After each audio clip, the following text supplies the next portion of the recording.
A short update on the price of Bitcoin. Basically what we see here is that finally we broke this triangle upwards and we have the price still holding above that.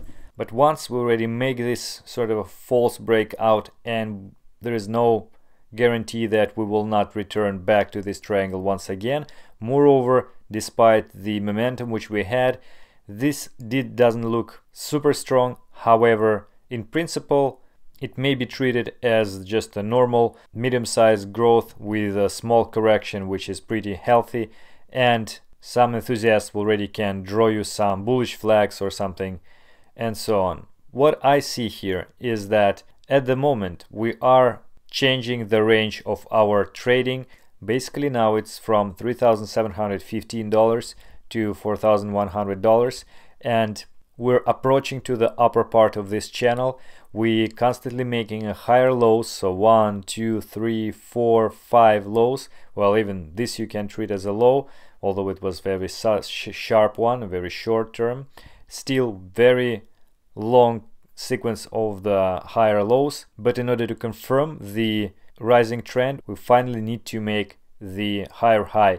But on the way to higher high, we have a very strong area of the resistance. First, if you remember, we were talking about this resistance line which goes basically from the previous triangle which we had above $6,000 before September, and we almost reacted with this line here and price didn't touch it. It basically went to correction. Second thing is again this resistance level of $4,100, which we tested several times, but actually it's still strong. And despite the moving averages made this golden cross, you see we are pretty much in the rising trend by those moving averages, and we actually had this rise but after this cross. Despite that, I would like to pay attention to Bollinger Bands, and Bollinger Bands are showing us that, especially on the daily chart, that every time the price tried to react with the top of the Bollinger Bands during at least the recent like a year or more, maybe actually before as well, you see every time it tried to go above that, it had a correction here, here, here, here, and so on and so forth, even this place as well. And recently after the drop, as soon as we go up, we just have a correction. Go up, have a correction here and here as well. Now we are in a rare case like this as well, when we have our price above the Bollinger Bands. And last time we basically corrected quite a lot after that, although we had some chance at the surpassing the Bollinger Bands before. We actually had a chance to go even higher, but still it's just a temporal rise, and the correction was even stronger after that. So right now we may have this very similar thing, so we may at least return back to the Bollinger Bands cloud, or we may actually see a correction to like the middle of that cloud or even lower. And especially again, if you look at the weekly chart, it's very similar, but in a way that if you look at the basis line, basically the center of the Bollinger Bands, then you would see that again the price reacted to this line quite often in a strong manner. 1, 2, 3, 4, 5, 6. Every time when the price tried to go above that, we had a correction. So you see now we are approaching this line again on the weekly chart, and basically we almost tested it actually. Like you see, very close to this line, and now we have a correction. And although all this trend with a few green weekly candles looks very promising, still this together with all the other resistances which we mentioned looks very strong. And actually, if we will go above this line and if we will break all of those resistances, it will be a very strong sign of the price actually turn really bullish and the trend is broken. So despite this strong resistance means that we may have an even stronger correction, but I would actually think it's within this channel, like between this resistance and support lines. Still, this is just a short term. I still don't see any indication of the possible stronger correction until at least before we will make a higher high and have a liquidity collected above this higher high.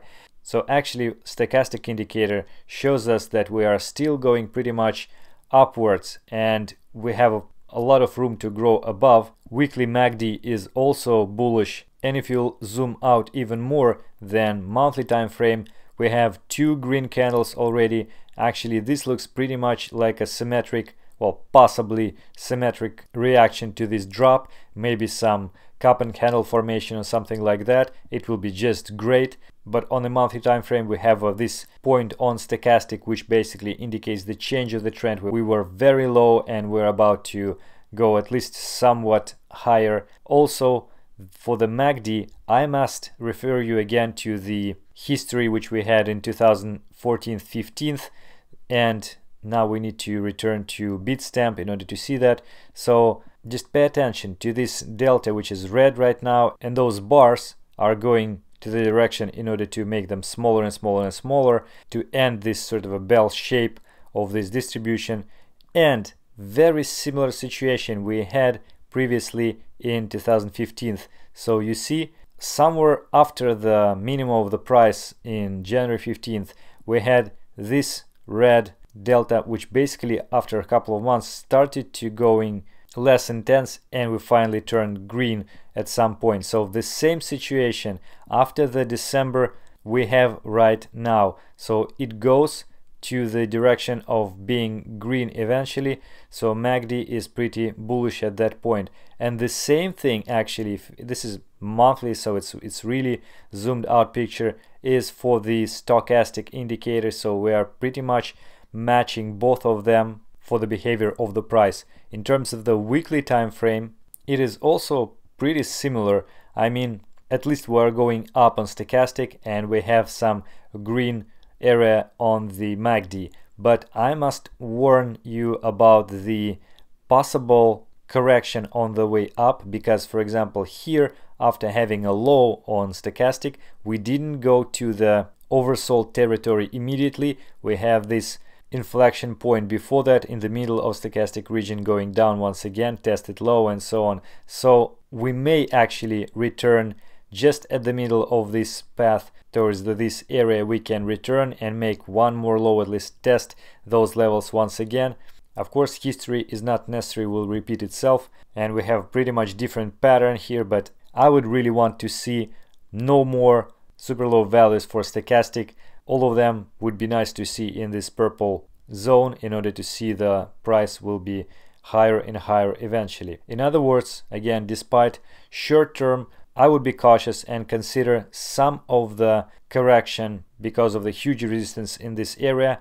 But even if we will make this correction, then we have a very nice chance to go higher in the sort of midterm, like weeks or maybe 1-2 months. But we even have a chance to break all this resistance which we have above us, and then that will be very, very bullish sign. That is it in terms of the technical analysis, and I just wanted to mention one particular news about CBOE exchange that puts the future listing on hold at least for 1 month.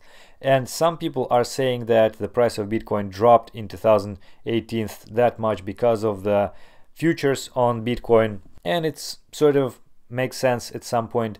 But I shall say that although the fact that the futures may be closed for a certain period of time, it doesn't mean that the bull market is about to be started, because one of the reasons of those futures to be put on hold just because of the volume of those futures was very low recently, especially comparing with the CME futures. So you may expect that CBOE just doesn't want to fool around this small volume to deal with that. On the other hand, even CME futures seemingly going down in terms of the volume, so maybe it's actually an indication that the demand for the shorting opportunity is very small right now comparing to the beginning of the bear market in 2018. So neutral news, not the negative. Okay guys, that is it for today. Hope to see you tomorrow in the next update. Thank you for watching.